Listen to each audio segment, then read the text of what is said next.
I'd like to call to order the Committee of the Whole meeting for July 13th, 2026 at 4:30 p.m. Next up is disclosure of pecuniary interest and the general nature thereof. It can be declared now or any time during the meeting. Hearing none, we will move to delegations. And our delegation is for 2024 financial statements, and they'll be presented by John Evans and Harsha Thompson from NMP. And I will turn it over to John and Harsha. Thanks, everyone. Hope everybody's staying cool. Air conditioning's on in council chambers, I hope. We're good. Yeah. Righto. So yeah, I just wanted to make a few introductory comments, and then Harsha's going to take over and take you through the details of the presentation. I guess just a couple quick introductions. I think everybody probably I've talked to one time or another, but my name is John Evans. I'm a partner in MMP in Fort Frances. I've actually been involved with the town of Atikokan audit since 2002. So over 20 years. And Harsha, who's the manager on the engagement from the Fort Frances office as well. And Harsha's been involved on the town of Atikokan audit since 2022. So she's got 3 years of experience as well. So appreciate everyone taking the time to have us attend and present the financials. These are the 24 financials, as Mayor Ferguson said, and we believe they're in final format. So what we're hoping to do today is to present them to you and give you enough comfort to be able to approve them. So we'll go through that process.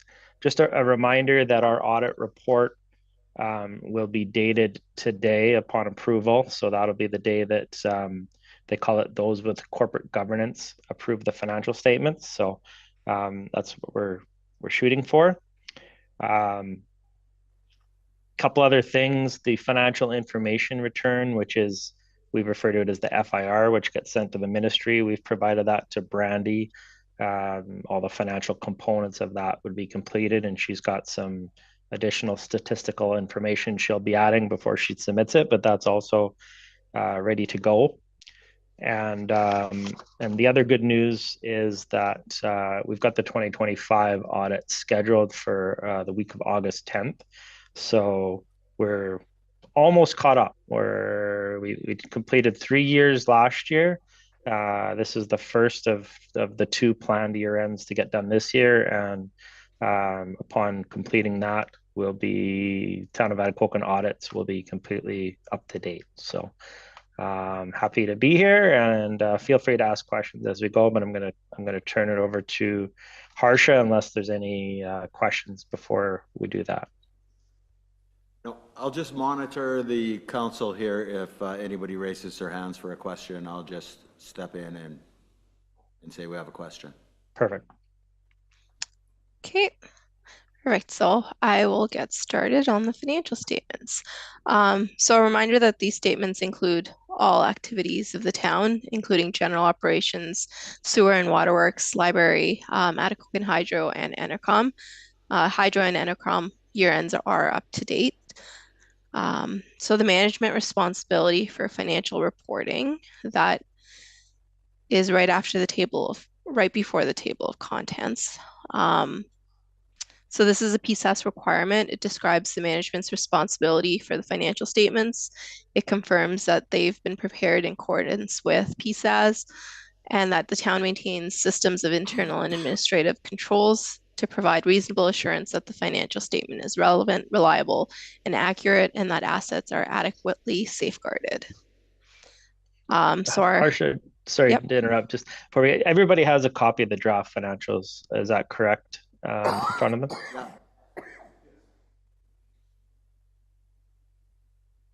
Yeah. Everyone has a draft? Yes, we do, John. Okay, great. Thank you. Okay, so the auditor's report, independent auditor's report. The first section is the most important. It's the opinion paragraph, and we have a clean, unqualified opinion that the financial statements are presented in accordance with Canadian PSAS. The second section is the basis for our opinion. It indicates that the basis of our opinion is in accordance with generally accepted auditing standards.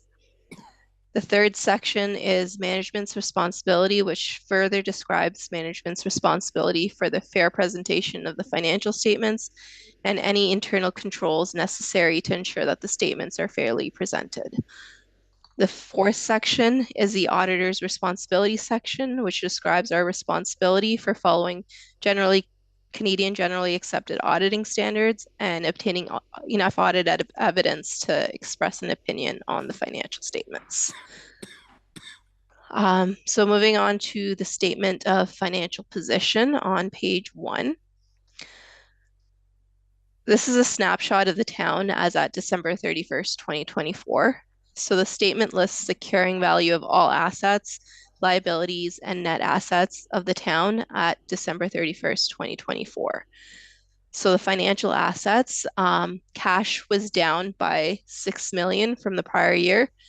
This is a combination of operating cash and reserve fund cash at year end. The total cash also includes cash in hand that is restricted by council for specific use. Reserves make up 2.8 million of this, and also funds restricted by funding agreements, such as gas tax funding, was $468,000 of this as well. Most of that is likely due to the capital projects that were spent on during the year. There was quite a significant amount of capital work that was done. Taxes receivable down by 56,000. This represents both taxes receivable and properties in the tax sale process. Management allows for the proportion of the taxes that they don't believe they can recover. So the allowance for doubtful accounts receivable has about 1 million at the end of 2024. But overall, however, it makes up 10% of tax revenue for the current year. In the prior year, it made up 11%. Accounts receivable is up 4.8 million. There is approximately $722,000 in outstanding HST rebates at year end. Current year was more than unusual, but large capital work was done, so it does make sense.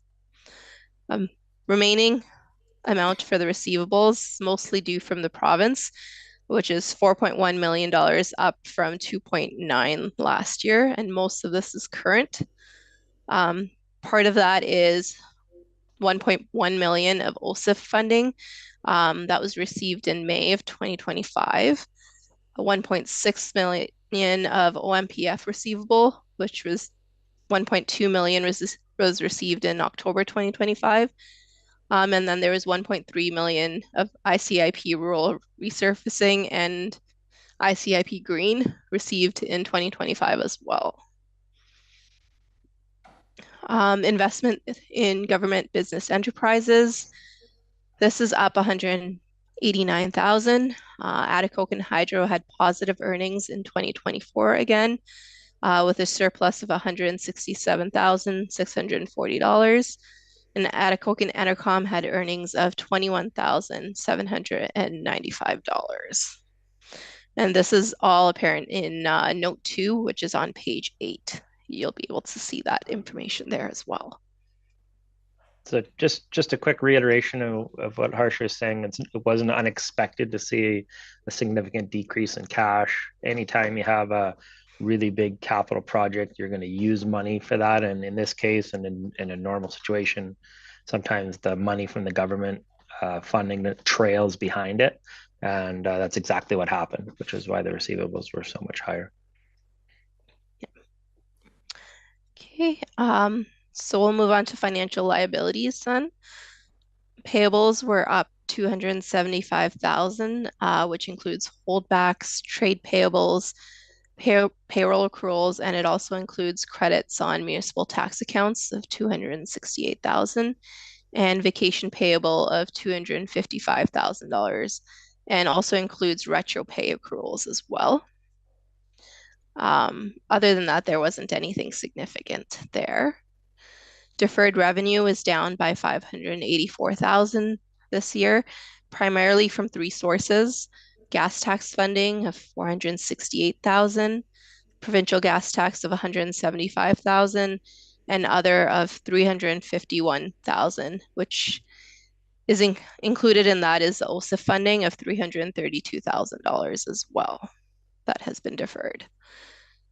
So Yep. just going to say that was good to see the deferred funding go down. That means we had talked in the 23 year end about, or the last few years, about making sure you're spending, certain money that you have received that haven't earned yet. So the fact that the deferred revenue went down means that you were utilizing some of those funds and using them up, so to speak. So that was good.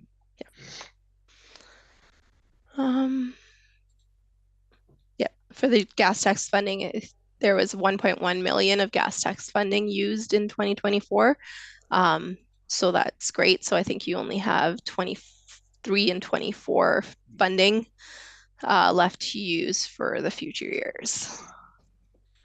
Employee benefits was up $4,500.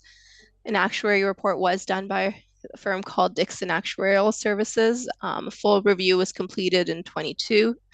And there was updates for 23 and 24, and the next planned full review was supposed to be 2025. Based on review of these reserves, it's fully funded as the reserve fund for employee benefits exceed the actuarial estimate at year end, which is great. Asset retirement obligations.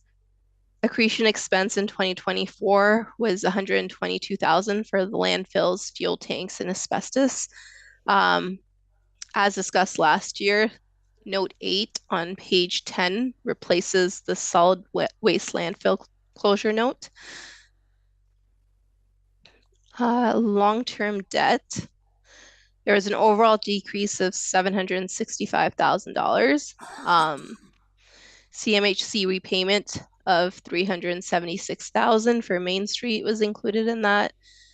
Capital work loan from 2017 for work in the past for Willow Road and Rec Center was paid down to 1.3 million at year end, which is a reduction of 175,000.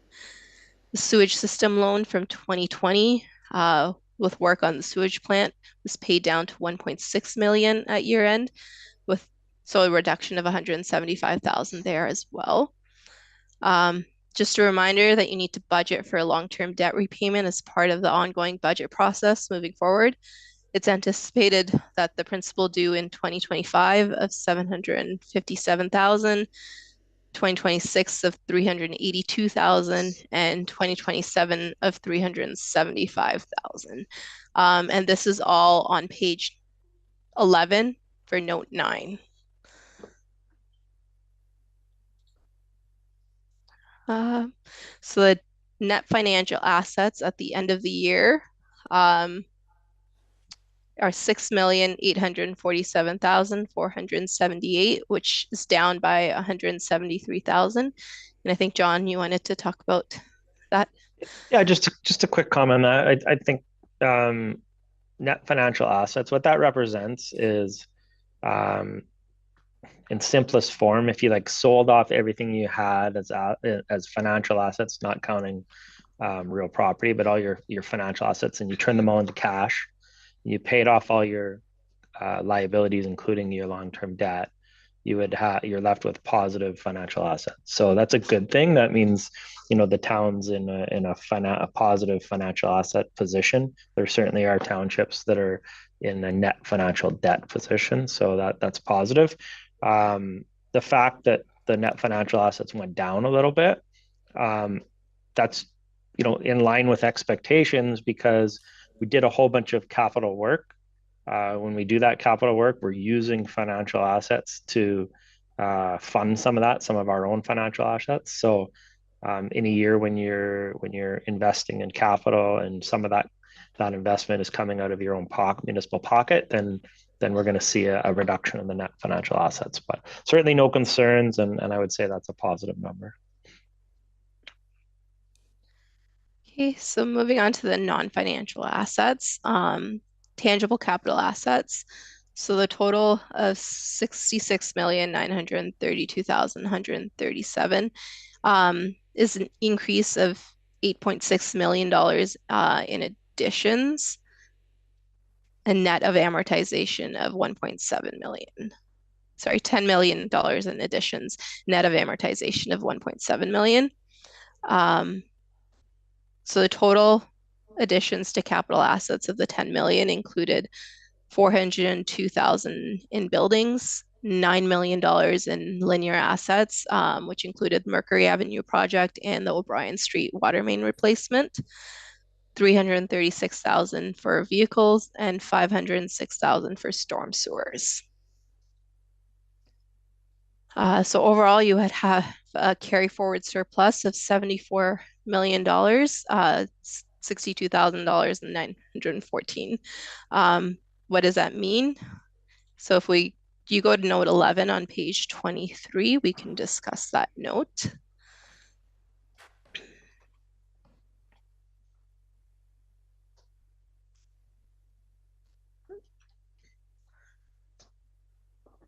So capital assets less the debt make up 63.8 million of that surplus.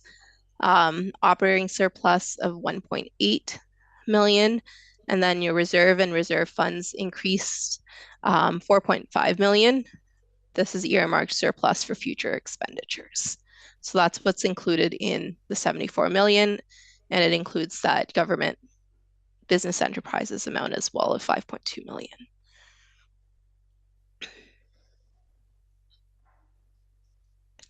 Does anyone have questions about that before we move on to the statement of operations? Nope, don't see any questions here.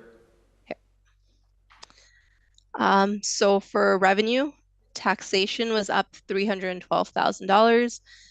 Excuse me, Harsha, what page are we on now? We're on the statement of operations, which is page 2. Okay. Oh, So- do I have Councillor Johnson? Thank you, Mayor Ferguson. Harsha, why? I don't understand why you got 2024. There's 2 columns there. I'm sorry, I don't understand that. Oh, okay, so the first column is the budget column, and then the second column is actuals. Okay, thank you. No problem.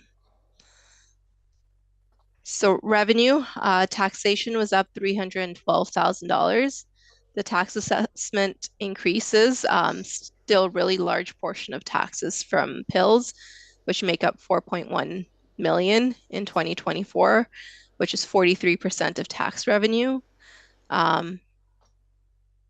Pills are $69,000 higher, and taxes are $240,000 for OPG in Bellary Falls. So government transfers, this includes federal and provincial grants. Federal grants are significantly higher from prior year by 3.4 million. This includes 1.1 million of federal gas tax funding and 2.5 million from the ICIP grants. Provincial grants are up $702,000. This includes 1.6 million of OMPF grant, 1.99 million of ICIP grants, and 256,000 of OSIF grants that were included in that. User fees were up 32,000, which is fairly consistent with the prior year. Municipal grants were down 11,000, and that's from the POA. And then the income from business enterprises, as discussed, both entities had positive earnings during the year that amounted to 189,000. Other income was also up 49,000, but fairly consistent with prior years still. Expenses, there was an increase of 407,000 from the prior year. If you look to note 15 on page 25,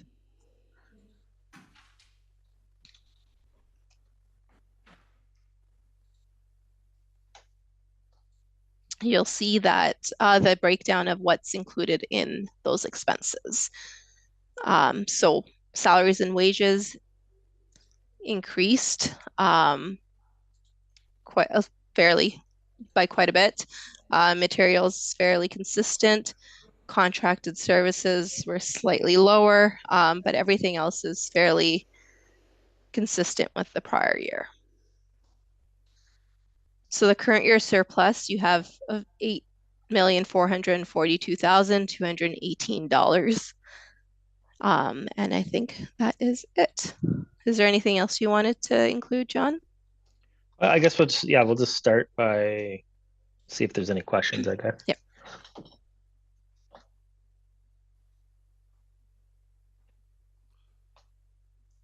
I think go ahead. Go ahead, John. I was just gonna say, I think the important part here is like we're almost up to date. I mean, it's really obviously important from a few different perspectives. One, from decision-making perspective, having that information that's up to date, but also making sure, all the funding, like OMPF funding is flowing and everything else. So just very happy that we have been able to get everything caught back up, and Brandy's done a really good job of having all that information available for us on time. So I believe she's already started some of the uploading of information for the 25 audit, which is scheduled. So should be in good shape to have that done as quickly as we can, and on track with plan, I guess. Okay. I don't see any hands up. There's a few other tables there that kind of confusing me, so I was just wondering, I don't know if anybody else is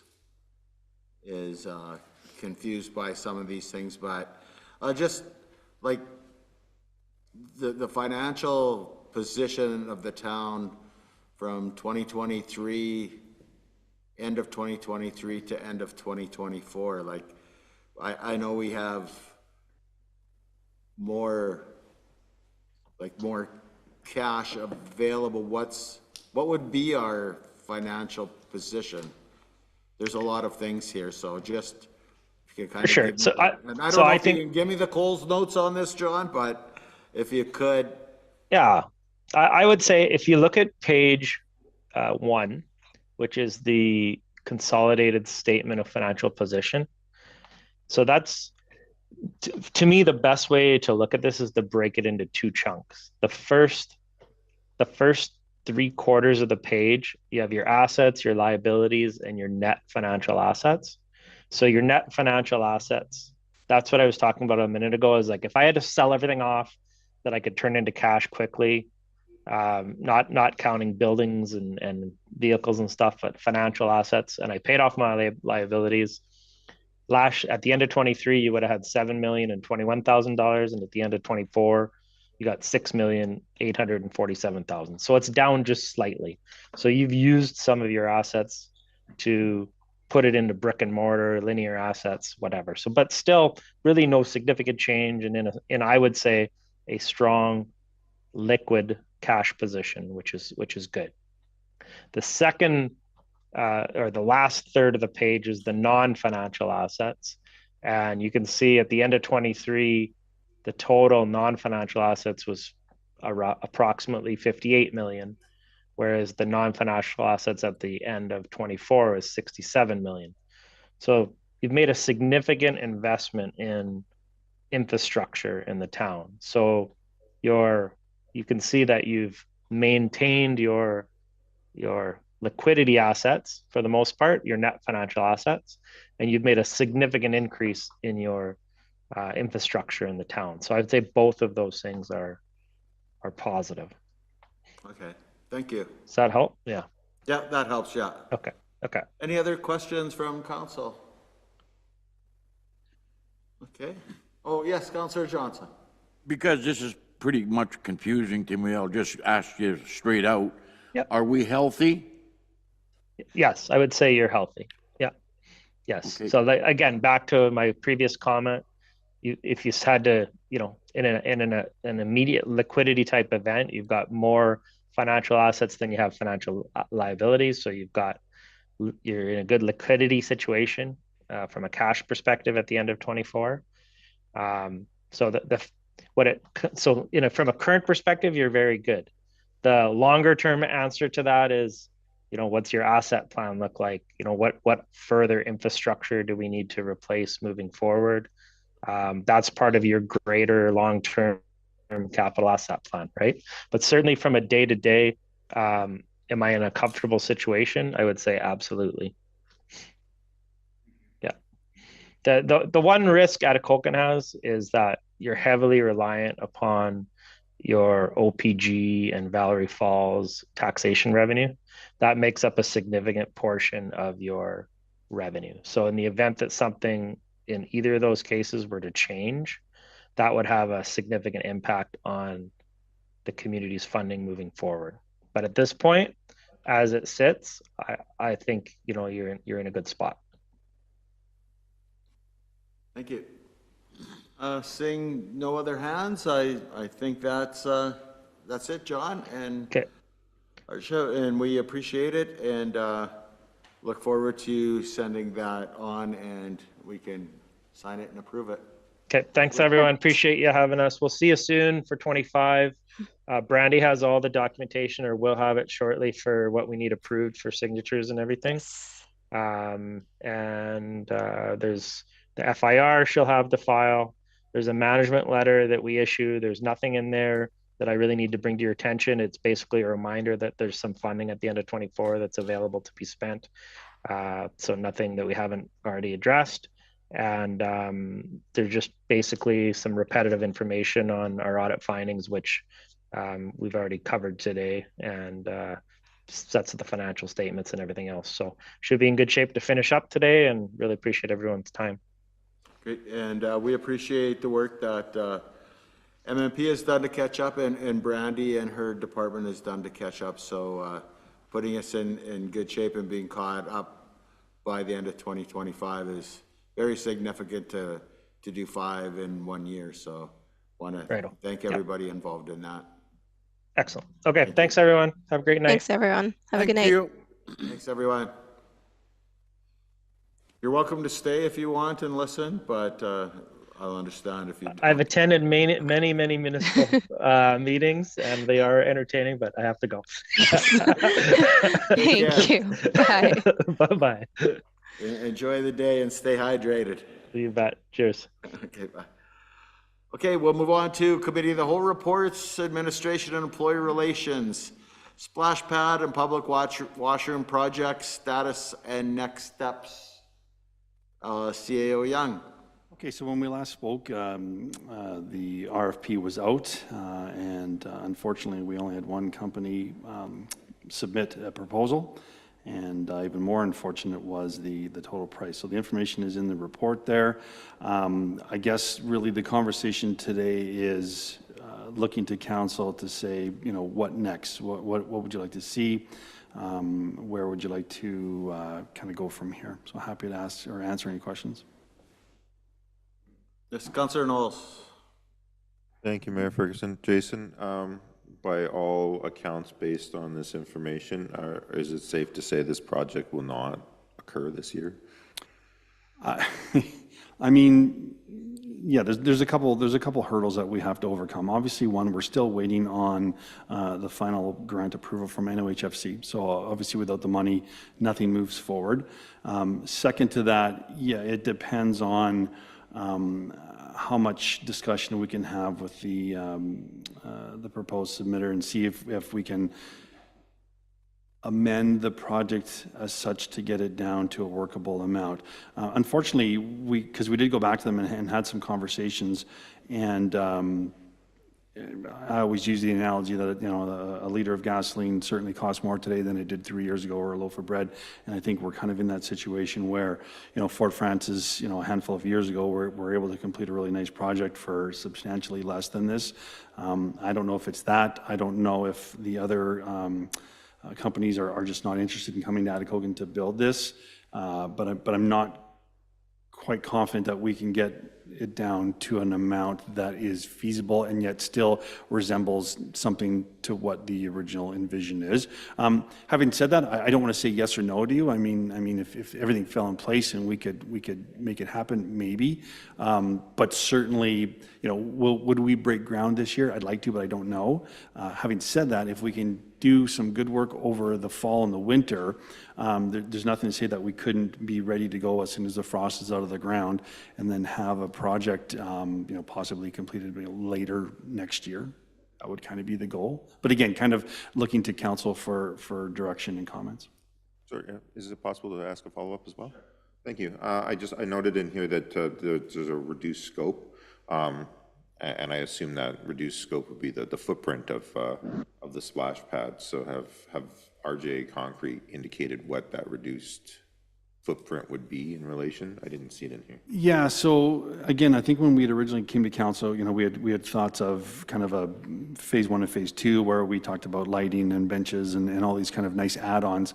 Unfortunately, we wouldn't probably have the money for all of that. And then I think, don't quote me, but I think it was about a 20% reduction in the footprint of the pad itself, and then going from, I want to say 8 or 10 fixtures to 6 or 7 fixtures. So again, reducing the amount of scope of what's out on the pad itself as well. So yeah, it would certainly be scaled down.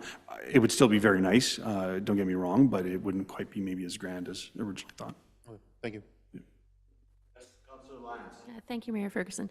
Just a quick question. When you say a 20% reduction in approximate size or the footprint, what square footage, I'm just not familiar with what the original square footage of the splash pad was, or what the refined? I do not have that in front of me. I can get that for you. Okay. But I don't have that yet. Great. Thank you. Thank you, Mayor Ferguson. So Jason, if they're going to cut it back, what was this original square footage of the pad itself? Yeah, I don't have that information in Okay, front of me, I'm but sorry. I will, I I'll have that apologize. information. I'll send it out in an email, just to Okay. give you guys a better understanding of. So you'll send the original and the revamped? Yeah, I can show you the possible reduction in scope or footprint, yeah. I apologize, I'm sorry. Seeing none, I'll just put my comment. I don't think it's we build it or we don't build it question. I think we could still build it, but as CO Young alluded to, that, it has to fit the size of the money that we have. So if we have to scale it down a little bit, and maybe the lighting isn't as fancy as we were envisioning, and maybe things look a little different, but things can always be added going forward. I think, what we presented to RJ Concrete and Construction may have to change a little bit to get it on budget, and I don't think that's really a terrible thing. I think it's something that we have to work, and, I go in, look at a new vehicle, and I look at the Cadillacs first, and then I look at my budget, and then I walk over to the Chevys and start looking at those. So I think that's something that we have to look forward to doing. Yes, Councillor Stimson. Thank you, Mayor Ferguson. Yeah, as long as it just sticks to 20% reduction, I'd hate to see us build something that, you said it's going to be it's still going to be a nice looking rig we're going to have. I would hate to see it get down to the point where it's not worth building, I've been wanting to see a splash pad for the kids for years. I'd come and talk to you a long time ago about it. And I would like to see something that looks nice, something we can be proud of, and that's what I'd like to see. Yes, and I think on top of that too but it's also value for money. I mean, it's not that, we all want to be fiscally responsible, and there's only, in my mind, only so much that you would really be willing to pay for a certain project. So I think that was my frustration, is that, you go to these conferences and you have all these companies, giving you their credit, their business cards, and, wanting us to call. And then we went out we personally invited, I think it was 5 or 6 of those specific companies, and they chose not to ask questions or even submit a bid. So quite frustrating on that side of it.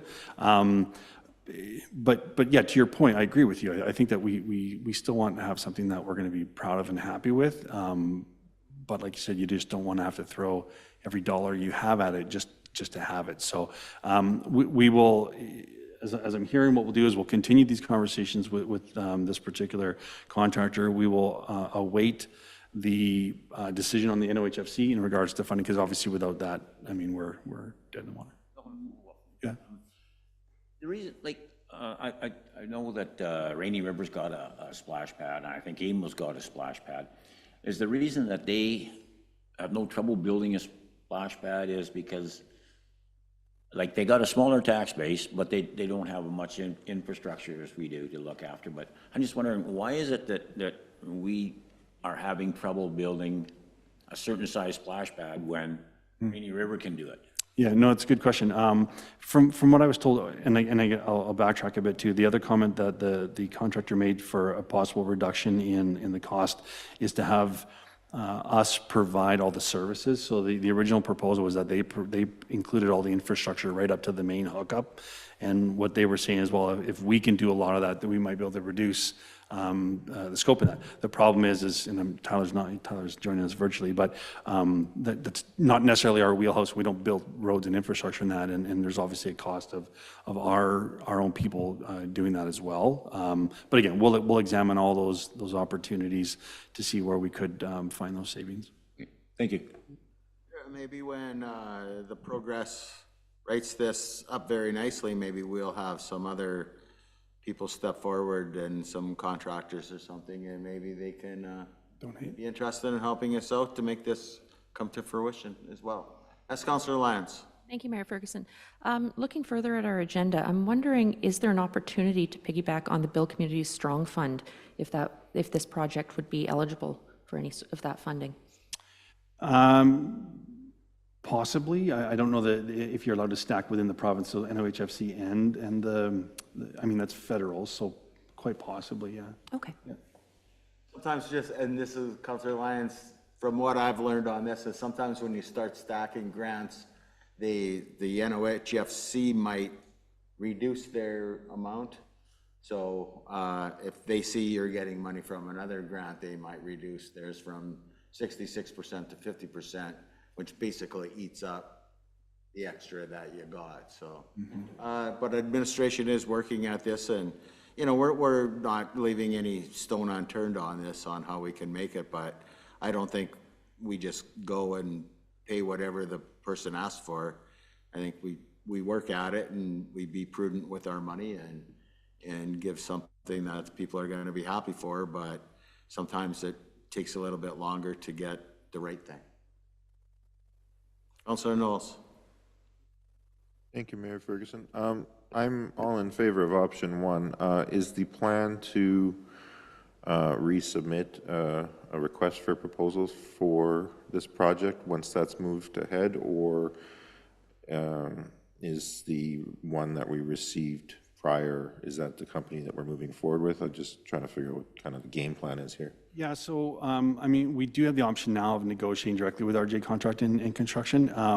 If they can't get to where we need to be, we'll have to have another discussion regarding the scope and if we should reissue the RFP or try a different approach. But for right now, I think what we're going to do is continue the conversations with them to see how we can refine it. And then as soon as the funding announcement comes in, then we'll come back to council with an update on that.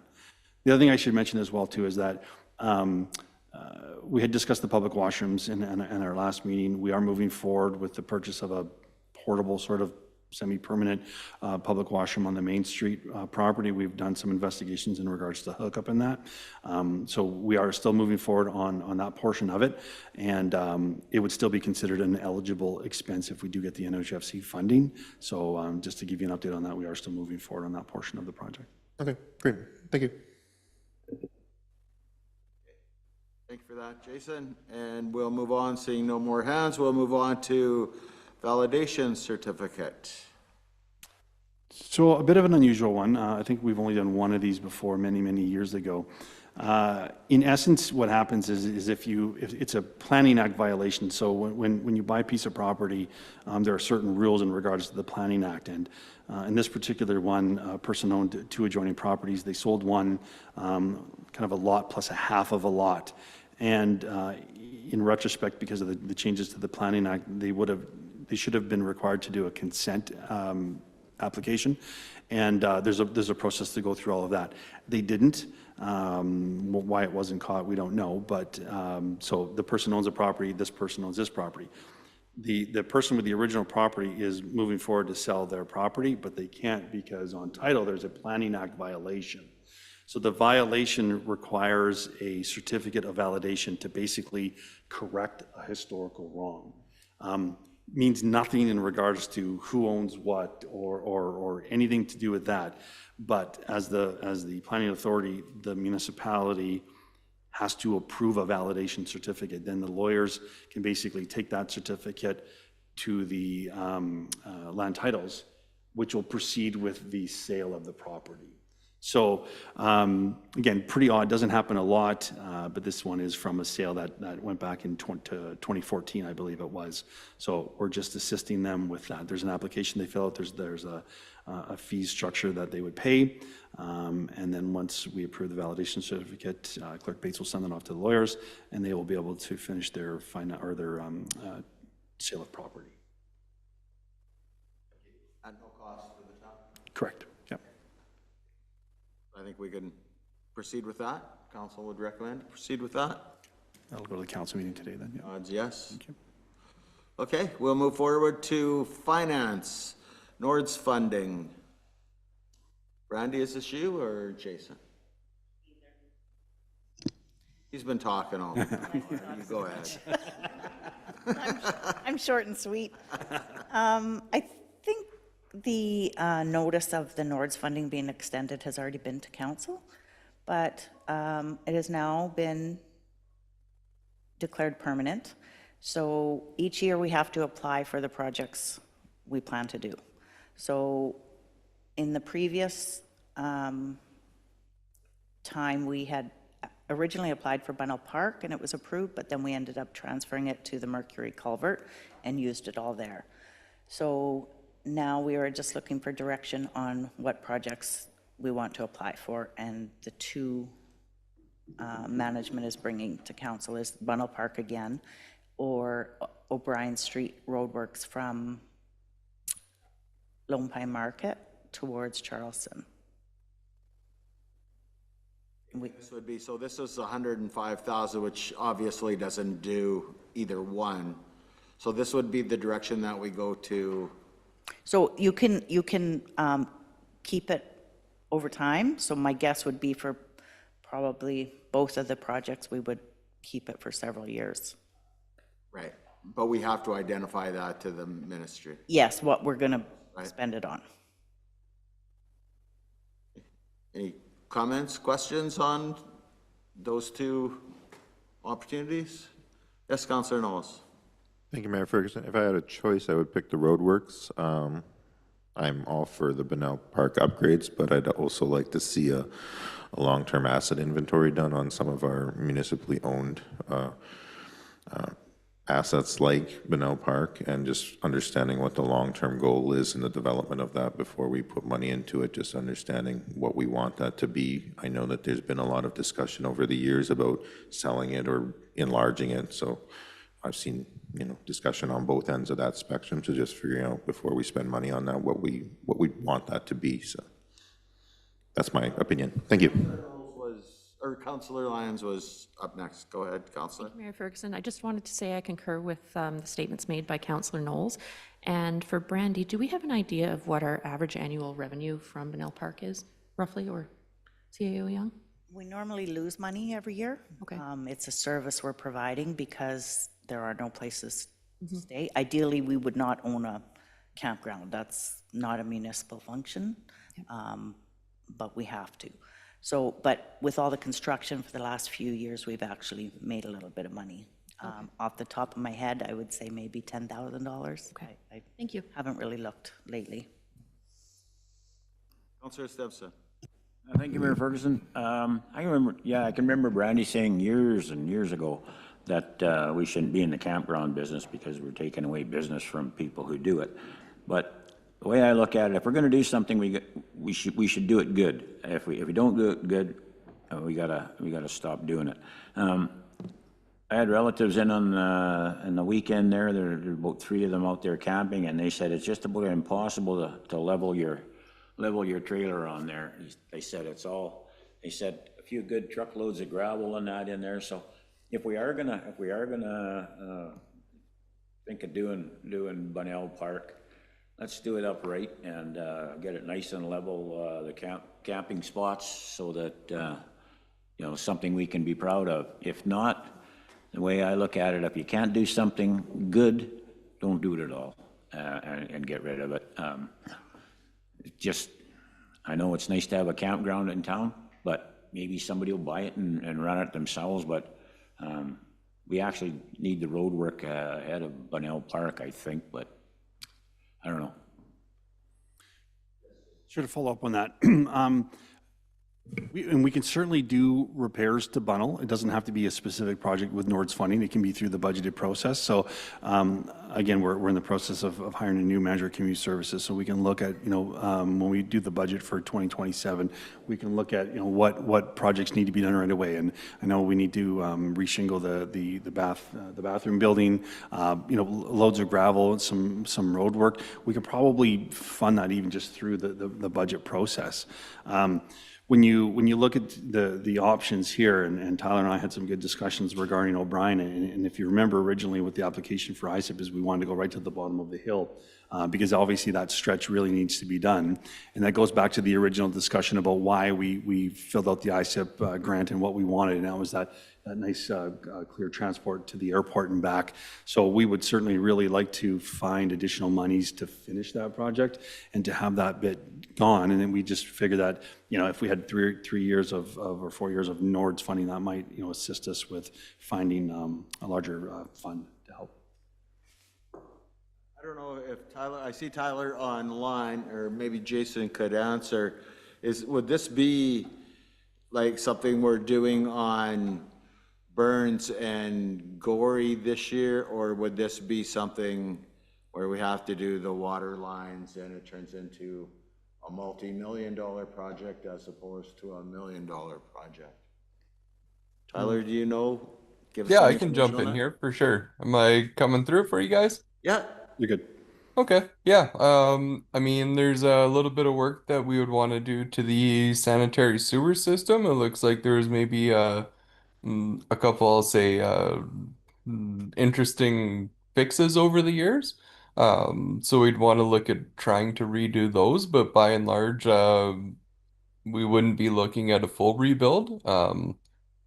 Of course, it's always nicer to do a full rebuild, but that's never been sort of the direction I've been giving. So to repave that, yeah, we'd look at doing something the same over at Burns, Gore, and Mackenzie, where we're doing kind of a 900 cut, maybe some geogrid, and building it back where we can.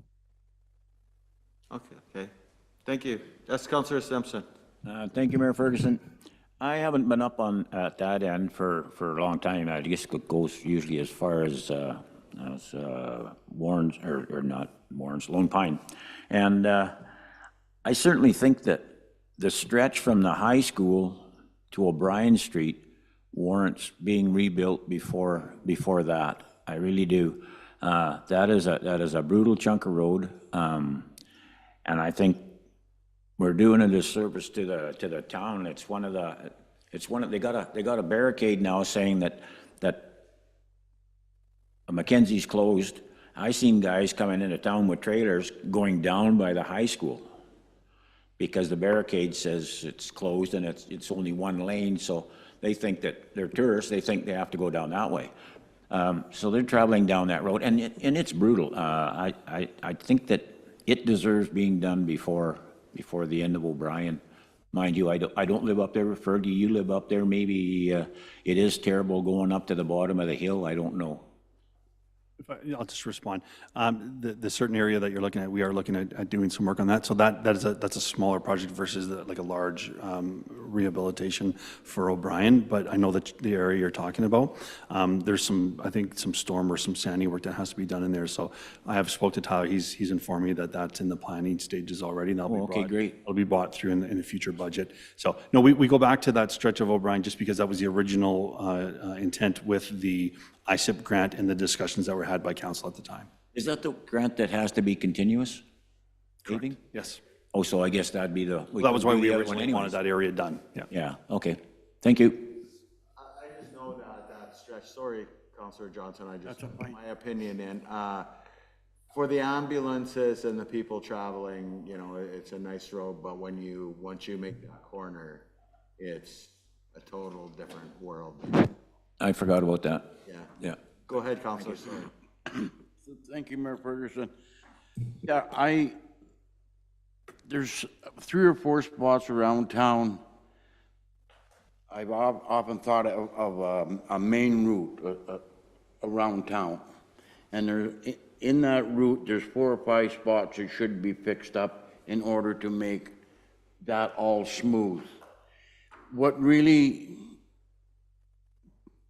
what's the word I'm looking, made me angry is that we didn't go an extra 50 feet on Mercury to get rid of that section going up the hill. That just absolutely made me furious. The stretch by Karan's Auto, it's dangerous because you've got to move like that around the manholes and that. And for ambulance, and it's dangerous. And there was one other spot, and I can't think of it right now, but I wish in this application that we could address those. If we keep putting it more and more down the road, they're just gonna get worse, sir, if there's a word. Tyler has his hand up, and I think he may be answering to some of your concerns. I will try to. So Karan's is actually on Mackenzie, not Mercury. Well, what? We do have a large patch in the program here that we're expecting to do just south of the culvert, or yeah, that would be south of the culvert right now, where we should have gone a little bit further, and we'll tag that out. Adding a different section onto Mackenzie would have been a a drastically larger project if we wanted to get through, I'll just call it the S bend. That would have been a much different project. It would have been sort of its own project. But we are, like I said, getting rid of I call them the welcome to town bumps, kind of in front of the Tramon yard over on Mackenzie. So we are going to repaving that section. Be repaving the section just south of the Mercury culvert that got torn up due to the construction that we had to do on the culvert. Unfortunately, when you tender out these large jobs, you figure like, well, you only kind of need this much room on each side, and then by the time that you get all these excavators and heavy equipment running over it, you damage more road than you really plan to, for sure. But that's in there. So like we are absolutely trying to fix up the backup truck route, I would call it, because that is what Mercury is. It is the secondary truck route. Mackenzie's the main one. But when you get into further down Mercury, when you get over by Polaris, that section, there's a section of storm sewer that we have to fix before we pave the road. So I'm hoping that we can actually get to that maybe next year. It's kind of been on our list for a bit. We've already put one catch basin in running across from, I'll just say running across the road over into the green space there, like where the Y would be. But now we need to do the actual main line that runs down Mercury, and we were trying to do it in-house to save some money, but I'm hoping that maybe next year we'll just be able to tender that out. Yeah, Jason, do you want to? Just to continue on to answer Councillor Johnson's question, I think the challenge becomes is that another 5 feet, another 10 feet, another 15 feet. It's very difficult in some patches where to stop. And Tyler just mentioned that the reason that they stopped at Mercury was because of that extra work that has to be done with the storm. So we realize it's a bad spot that has to get done, so that is being done.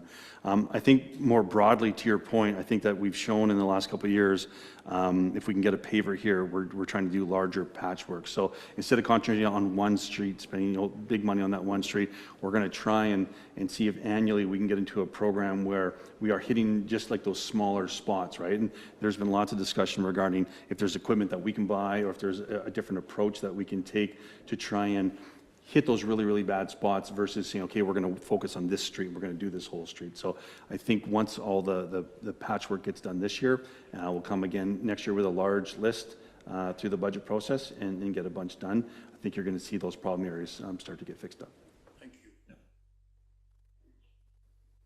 Yeah, that is a one of the issues that I have is when we start doing roads and people say, well, what about this one and what about that one? And you know, we'd love to do them all, but we are making a lot of progress on what we're doing, and we want to continue on that. We looked at the financials today, and we are in good spot, so we should be able to keep moving forward on a lot of these problem areas that we've had for the last 20 years.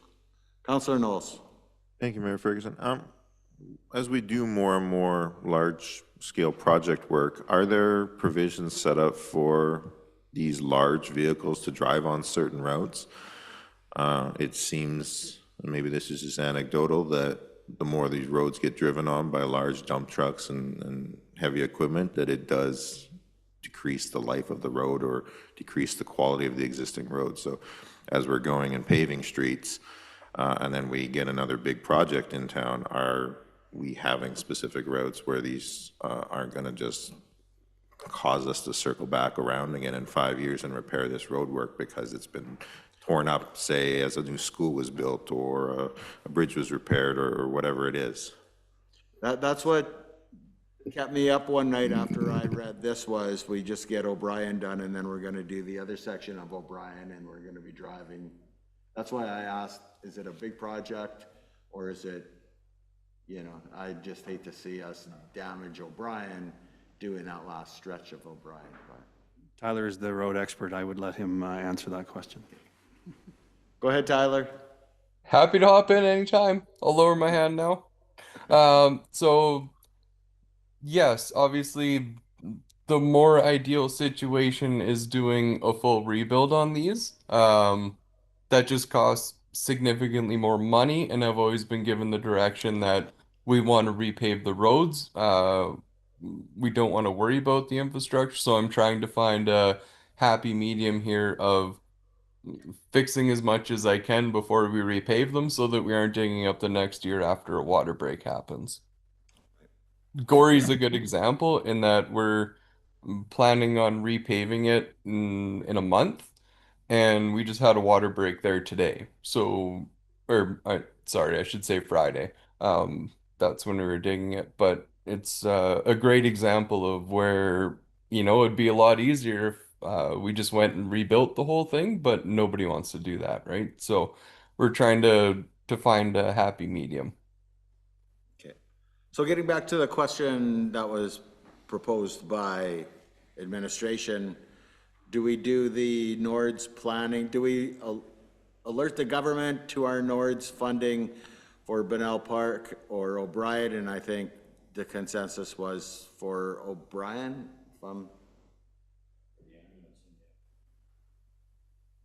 Because go along with what Jason, if we want to chip away at Bunnell Park, we can. If we want to go full on and redo Bunnell Park and spend $500,000, our return on investment's going to be, you know, take us 100 years to get that investment back. So Councilor Knowles' point, I think I think having a report done or a serious look at the asset as a whole would be warranted. Yeah. Councilor Knowles. Thank you. Just a quick question. The last time the Nords was able to be transferred to a different project that was more time sensitive, is this future permanent funding still have that same allowance attached to it as well, or?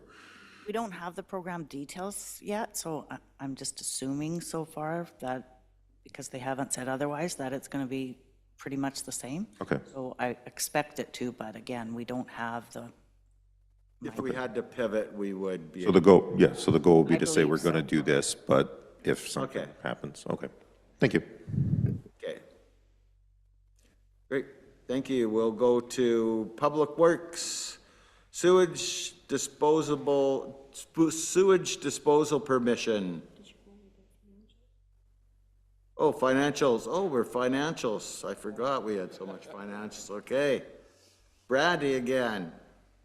we had so much fun doing the financials earlier, I thought we should do it again. So this is as of June 30th, if anybody has any questions. Any questions on year-to-date? Anything that we should be aware of, Brandy? Any concerning thing? no, Any good there- news things? There's one note, we're having issues posting our property tax bills, so they're not showing up in there, but I'm dealing with support and we'll get that corrected. There's only one account that is significantly over budget, and there'll be a report coming to council over that. Other than that, there's nothing out of the ordinary. Okay, great. There's a lot of line items, so we'll take this as read if anybody has, unless anybody has any questions. Seeing none, we will now move forward for Public Works sewage disposal permission. Tyler or Jason? I can speak to it. Basically, this is just as everybody remembers, we stopped pumping septic fields and tanks outside of town. So there's a individual in the private market who has decided to provide that service, which is kind of the goal because I've always been told we don't want to compete with the private industry. So it's great. He's been pumping a lot of tanks in town. We have an agreement set up with him. He'd just like to dump off here before he has to head home. So we're just trying to line this up. I think the report kind of entails most of the details. Any comments, questions from council? I think this is really what we want, so Councillor Johnson? The question would be awkward. I don't. Okay, we'll leave it at that. We'll leave it to our imaginations what the question was going to be. Yeah, this is really what we were looking for, and I think this is a good thing for the town because people were telling me that they were getting their septic fields. There was so much travel and mileage to come and pump one out. So if that person can come do the travel and the mileage, use Atikokan's to dump off, so the mileage is only a one-shot deal that the 3 or 4 people can share it.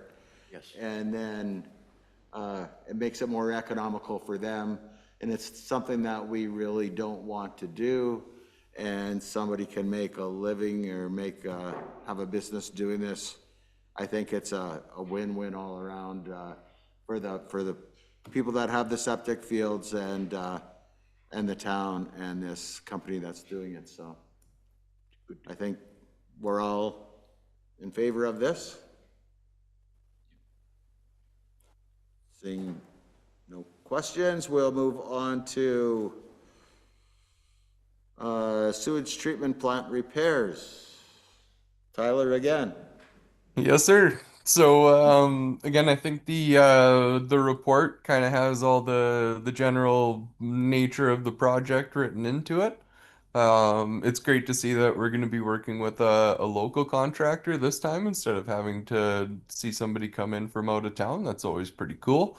A bit of cost savings there. And I guess if there's any specific questions about what it is, I'm interested in that. But by and large, we did a public tender and we're just looking to firm up the finer details here and get to work.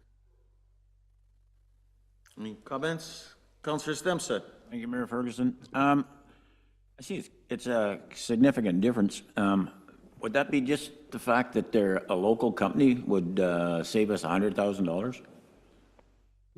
That is, obviously I can't speak to the specifics about how both of these companies bid the job, but for a job of this size, yes, I think there would be a significant savings in terms of live out and things like that if you were dealing with a local contractor versus an out-of-town contractor.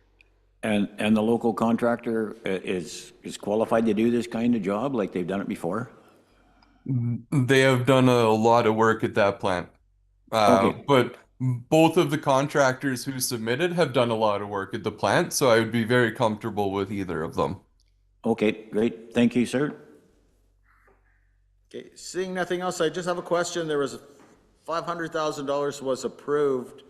Are you looking at taking that $179,000, $279,000 and using it somewhere else this year? Yeah, so right now, we had that larger budget line in there because we thought there might be the need for bypass pumping. After we did the site inspections, we're not expecting to actually end up having to use that. So we're hoping that we can come in with that number and then we can use that money for elsewhere between the sewage treatment plant and the water treatment plant because there's a lot of work that needs to be done at both. Okay. All right, that sounds good. So council will be in agreement to enter into agreement with Troutman? Mm-hmm. Okay, good. Thanks for that, Tyler. And boy, you got good news. You're on the good news trail today. We'll leave you with airport agreement. Yeah, I don't know if it's all good news, but I'm definitely trying to get things done. So Yes. Vallard's looking at renting our airport. They actually kind of already moved in. We were just trying to firm up a price here through the like through council, just to make things a little bit easier where we don't have to try and charge them like daily rentals. Let's just make a monthly rates like with them. And then within that agreement, they're also looking at getting a hold of the newer pit, I'll say across from Margaret Lake, just before you head down the Hardy Dam. We call it the Fairweather Pit. And then there's an option in there for them also to own to lease the hangar if they ever want it on a monthly basis. So as you guys saw, they moved in pretty heavy. The M&R is obviously up there pretty heavy right now as well. But they've actually had to move out already because their aircraft have been commandeered for firefighting purposes. So we're looking at maybe getting them into the pit earlier than to the airport, and just we'll prorate them for the few days that they were at the airport, sort of thing. It's all moving pretty fast. Yeah, it is. Yes, really fast. Councillor Johnson. Thank you, Mayor Ferguson. Tyler, how long would this agreement run for? So under the agreement, it would end at the end of the year. But obviously agreeable to both parties, we can extend that for a longer term, or if we decide that come January we need to increase the rates a little bit, then we would have that option as well. Oh, great. So Thank you. basically, this just gives me the leeway right now between right now and the end of the year. So when they come back, we know what we're going to be charging them. We know that we can get them set up. We know that we can give them the pit for doing like tower assembly and things like that. So just formalizing things. Great. It looks like council is going to approve this. Do we need resolution? Yes. No? Okay, for the next meeting. And moving forward with Build Community Strong Fund. Okay, so We had our FedNor representative reach out the other day, and they're pushing this fund that they're trying to get regional applications for. We took a closer look at it, and we did budget some money for some small repairs at the ballpark this year. After having discussions and reading the grant, we thought there might be an opportunity to do a little more work at the ballpark under this fund. The challenge becomes is it's 50% funded, so you know, we could easily spend a large amount, but that would mean a larger contribution from the town itself. So we're wanted to bring it forward just to start the conversation with council. We have been working on the draft funding application. There's no specific deadline. It's just until the program kind of hits its usership, they'll shut it down. So it's still open right now. And just to give you an example of the costs associated with that, we're looking at replacing the old lights because there's some issues with the ballast and the breakers, and to replace them with 6 LED lights because there's certain type of floodlights. That's like $15,000. To actually fully cover the area, it's more like $30,000, but that's a lot of money for, you know, an asset that we're still trying to build up the usership. It's still not quite like it was in the old days, but it sounds like there's a bit of a resurgence, and they're trying to get some stuff done there. So we just wanted to put it forward just to have a conversation with council to see your thoughts on this. Like, we thought of a project of approximately $100,000, which consisted of updating the LED lighting, putting some sort of washroom facility, a more quasi-permanent washroom facility on there, general repairs to the fence and the bleachers and the field itself, including in the report basically the old monument, getting the old monument, the old cup fixed up and put down properly on a concrete pad, and having that there. And then, if eligible, we're having some conversations with a volunteer group in regards to T-ball and youth baseball, and seeing if we can get some equipment to support that program. So interested in council's thoughts on this particular program. Go ahead, Councillor Stimson. Thank you, Mayor Ferguson. Yeah, I can remember when they had that, our reunion. The big thing was a lot of people were saying, "Where's the cup gone? Where's the cup gone?" And I think that's a good idea to bring that cup and get it fixed up and get it back in there. It's kind of like that big statue that used to be out on Voyageur coming into town. That Voyageur, everybody wonders where it went. And nice to see that cup come back. And if we can do it in a half decent price, you know. And the ballpark does need a lot of work, so yeah, it's good. It's a good idea. Councillor Knowles. Thank you, Mayor Ferguson. Happy to support this project, and if administration wants an extra set of eyes to look at the request, happy to assist with that as well. So, yeah, I believe this fund is first come, first serve, so I would definitely like to see it move forward. It's a great area. It's very underutilized, and I've got children involved in the baseball program that's currently running, and it's very well attended, it's very well run. And it's really based on the back of volunteers. So I think anything we can do to assist with the efforts that they're making is definitely a positive thing, and turning that into a more well-used area and getting it up to speed. So yeah, happy to assist with that. Thanks. This would be a 50-50 with FedNor, so we have $100,000 left from the Waasigan money. Could be our $50,000. That was the thought, is that for the town's portion that we could dip into some of that funding, yes. So it would be no cost to the town, basically. Yeah, per se to the taxpayer, yeah, exactly, yep, correct, yeah. Yeah, I think that's just, ballpark is near and dear to my heart. I spend my summers there for a lot longer than I'd like to remember, and getting that cup back and getting it up and running again. And I think would be a great idea once we get this done, if the library or the museum did a history of ball and that. Coach, she did a great job on the women's baseball, but if they could just have we could do a grand opening, we could make something up, and it would be a great a way to bring the attention to it. But it does need help, it does need work, and I think would be a great thing for the town. Councillor Stimson. Thanks, Mayor Ferguson. Just an idea. If we need any chain link fencing or anything for that project, I know Councillor Shine, well, through the ANFC, said when I was over there at their yard sale, that they are selling the fencing too. So maybe we could get some fencing from them for a nice price.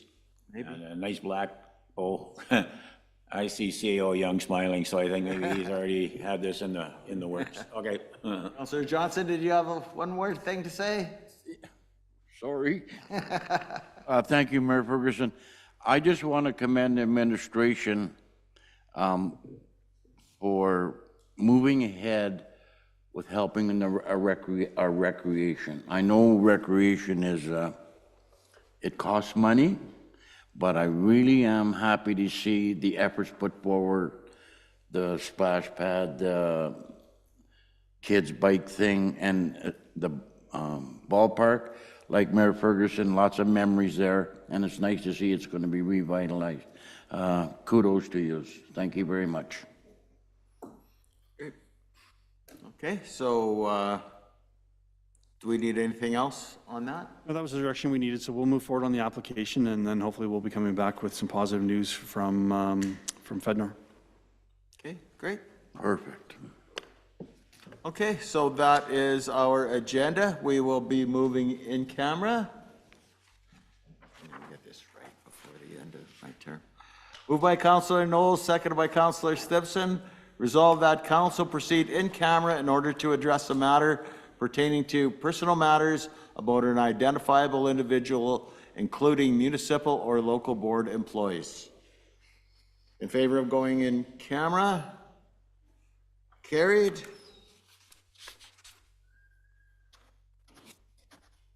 And as we will not be coming out of in camera, we will be,